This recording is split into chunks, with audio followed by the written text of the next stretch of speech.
거룩하신 하나님 아버지, 하나님의 은혜를 감사합니다. 이 아침에도 우리를 부르셨사오니 주님 말씀 따라서 기도의 자리로 나아갑니다. 우리를 인도하여 주옵소서. 예수님 이름으로 기도드립니다. 아멘. 찬송가 432장 하나님께 찬양드립니다. 큰 물결이 설레는 어두운 바다, 저 등대의 불빛도 희미한데 이 풍랑에 배저 항해하는 이 작은 배 사공은 주님이라. 나 두려움 없도다. 주 예수님 늘 깨어 계시도다. 이 흉흉한 바다를 다 지나면 저 소망의 나라에 이르리라. 큰 풍랑이 배를 위협하면 저 깊은 물이 벌려 달려드나 이 바다에 노저 항해하는 이 작은 배 사공은 주님이라. 나 두려움 없도다. 주 예수님 늘 깨어 계시도다. 이 흉흉한 바다를 다 지나면 저 소망의 나라에 이르리라.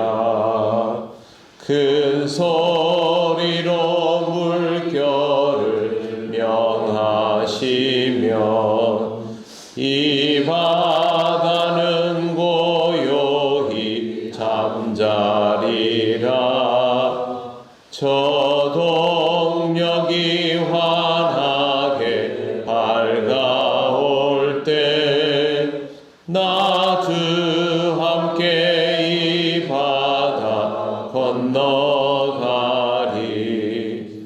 나 두려움 없도다. 주 예수님 늘 깨어 계시도다.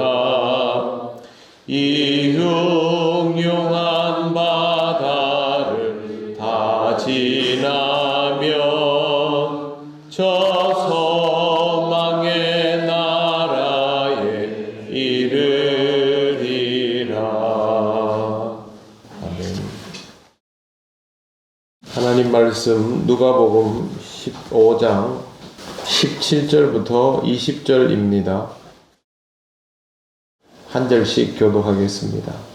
이에 스스로 돌이켜 이르되 내 아버지에게는 양식이 풍족한 품꾼이 얼마나 많은가. 나는 여기서 주려 죽는구나. 내가 일어나 아버지께 가서 이르되 아버지 생각하니까 아버지께 주옵사오니. 지금부터는 아버지의 아들이라 일컬음을 감당하지 못하겠나이다. 나를 품꾼의 하나로 보소서 하리라 하고 이에 일어나서 아버지께로 돌아가니라. 아직도 거리가 먼데 아버지가 그를 보고 측은히 여겨 달려가 목을 안고 입을 맞추니. 아멘. 생존을 위해서 돼지치기가 되었지만 돼지가 먹는 열매조차 얻어먹기 힘들었던 아들은 그제서야 깨닫습니다. 17절 이에 스스로 돌이켜 이르되 내 아버지에게는 양식이 풍족한 품꾼이 얼마나 많은가. 나는 여기서 주려 죽는구나. 지금 아들의 처지는 아버지의 품꾼보다 못한 상태입니다. 분명히 아들이지만 종보다 못해진 이유는 아버지를 떠났기 때문입니다. 아들이라도 아버지를 떠나서는 아들일 수가 없습니다.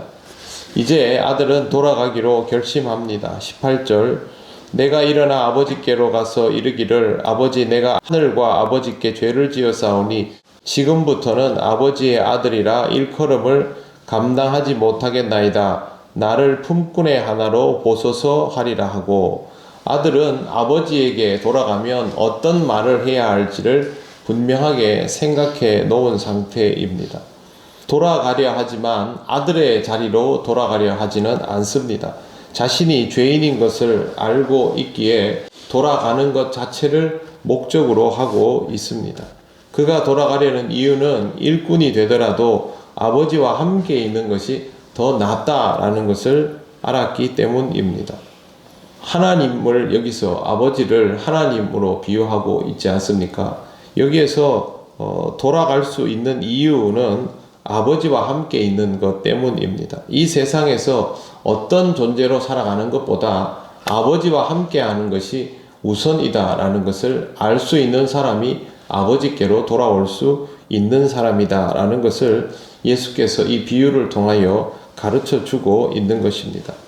이 세상에서 내가 어떤 존재의 사람인가, 어떤 존재감이 있는가라는 것보다 하나님에게 속하여 있는 그 자체가 더 중요하다라는 것을 알게 하시려는 것입니다. 신앙생활은 이런 마음일 때 제대로 할 수 있습니다.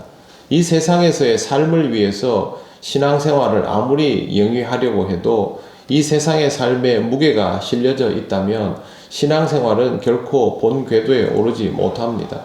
신앙생활이라는 것은 이 세상에서 내가 가치를 추구하는 어떤 것보다 하나님 아버지에게 속해 있는 것이 더 중요하다라는 것을 알게 될 때 비로소 진짜 신앙생활에 들어갈 수 있게 되는 것입니다. 예수님은 비유를 사용하시면서 단어를 선택해서 사용하십니다. 그리고 이렇게 선택된 단어들 각각의 의미가 다 들어있기 때문에 이 비유를 통해서 하나님 나라의 신비를 우리가 배울 수가 있는 것입니다. 20절을 보십시오. 이에 일어나서 아버지께로 돌아가니라. 아직도 거리가 먼데 아버지가 그를 보고 측은히 여겨 달려가 목을 안고 입을 맞추니. 아들이 아버지께로 돌아가는데 아버지는 아들을 보고 뛰쳐 달려 나오시는 분입니다. 거리가 먼데 라는 말은 과거에는 상거가 먼데 라는 표현으로 기록되어 있었는데요. 이게 이런 표현입니다. 눈으로 보기에는 알아보기 어려운 상태, 그 정도의 거리를 뜻합니다. 보통은 이 정도 거리면 알아볼 수 없는 것이죠. 그런데 아버지는 아들을 알아봅니다. 지금 아들의 행색이 어떻겠습니까? 과거에 집을 떠났을 때 아들의 모습은 전혀 아니지 않겠습니까? 그러나 알아봅니다. 여러분 아들 군 입대할 때 면회 가보신 경험 있으시죠? 그러면 가서 머리 다 빡빡 깎여가지고 연병장에 도열시켜놓고 똑같은 군복 입고 훈련소 수료한다고 해가지고 다 세워놓으면 언뜻 보면 다 똑같죠? 근데 여러분 알아보십니까? 못 알아보십니까? 기가 막히게 찾아내죠. 예. 아들이기 때문에 그런 거죠. 바로 그런 의미입니다. 그냥 보면은 거린 같은 모습인데 그 모습이 바로 아들인 것을 알아보는 것. 그게 바로 아버지의 마음이다라고 예수께서 가르쳐 주고 있는 것이죠. 그 다음에 보시면 그를 보고 측은히 여겨 달려가 목을 안고 입을 맞추니 라고 되어 있는데 달려가 목을 안고 입을 맞춘다 해서 이 달려가라는 표현 자체가 사실 이 중동지방의 관습에서는 적절하지 않습니다. 여기에서는 이런 식으로 누구를 달려가서 반갑게 맞이하지 않습니다. 그만큼 지금 아버지는 평소의 모습과는 완전히 다른 태도를 보이고 목을 안고 입을 맞춘다라는 말은 이 부둥켜 안고 서로 이렇게 어긋난 자세로 해서 앉는 것을 뜻하는데 격하게 맞아들이는 것을 표현하고 있습니다. 그리고 측은히 여겨라는 이 표현은요, 현재형이 아니고 과거형입니다. 아버지가 아들을 계속 측은히 여겨왔다라는 의미가 여기에 들어 있습니다. 예수님은 일부러 이런 단어들을 사용해가면서 아버지의 마음이 어떠하다라는 것을 표현하고 있는 것입니다. 아들을 기다리는 아버지의 마음, 그리고 구원받아야 할 생명을 기다리는 하나님의 마음이 바로 이러하다라는 것이죠. 아버지에게로 돌아올 수 있었던 이유는 아들이기를 포기했기 때문입니다. 하나님에게로 돌아갈 수 있는 이유는 내가 하나님의 자녀일 수 있는 사람이라는 것을 포기한 것, 즉 나는 그럴 수 없는 죄인이라는 것을 인정할 때 하나님 아버지께로 돌아갈 수 있는 것이죠.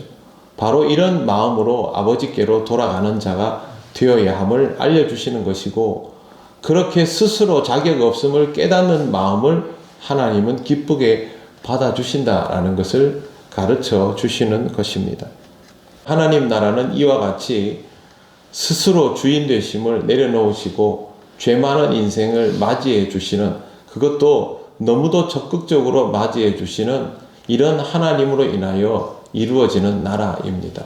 하나님과 죄인이 함께 거할 수 있는 나라, 하나님의 은혜로 그것이 가능한 나라, 이 나라가 하나님 앞에 나아오는 우리들 같은 사람들에게 열려 있는 것입니다.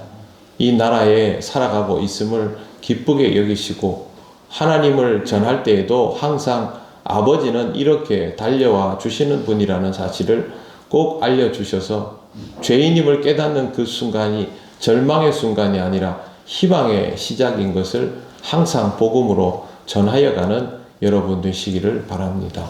기도드리겠습니다. 하나님 감사합니다. 우리를 향한 하나님 아버지의 이 마음을 늘 기억하며 살아갈 수 있기를 원합니다. 지금 구원받은 자로 살아가는 것도 우리가 하나님의 자녀로서 합당하여서가 아니라 아버지께서 우리를 그렇게 인정하였기 때문인 것을 잊지 않게 하시고, 우리를 위하여 그 나라를 내어주시는 하나님의 은혜에 감사하며 살아가는 귀한 삶이 되게 하여 주옵소서. 죄인으로 죽을 수밖에 없는 우리를 불러주시고 맞이하여 주시는 그 은혜에 감사드리며 예수님 이름으로 기도드립니다. 아멘. 하늘에 계신 우리 아버지, 아버지의 이름을 거룩하게 하시며 아버지의 나라가 오게 하시며 아버지의 뜻이 하늘에서와 같이 땅에서도 이루어지게 하소서.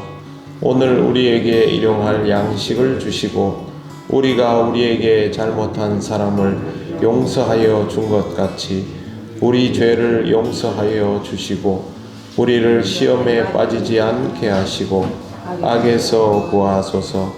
나라와 권능과 영광이 영원히 아버지의 것입니다. 아멘.